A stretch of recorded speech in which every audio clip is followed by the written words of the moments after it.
Hello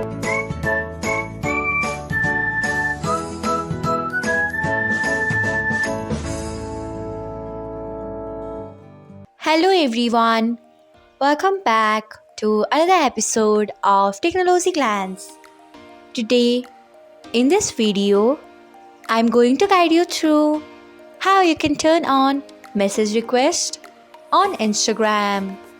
So, let's get started. Firstly, open Instagram app in your device. Then tap on profile icon. Next, tap on three lines icon. After that, tap on settings and privacy. Then tap on notifications. Next, tap on messages. After that, you can see the option of message request. Below it, you can see the option of on. Tick on on by tapping on it. So, this is how you can turn on message request on Instagram. Thanks for watching. If you found this guide helpful, we would love it if you hit the thumbs up button below. We upload great new tech tutorials like this one every day.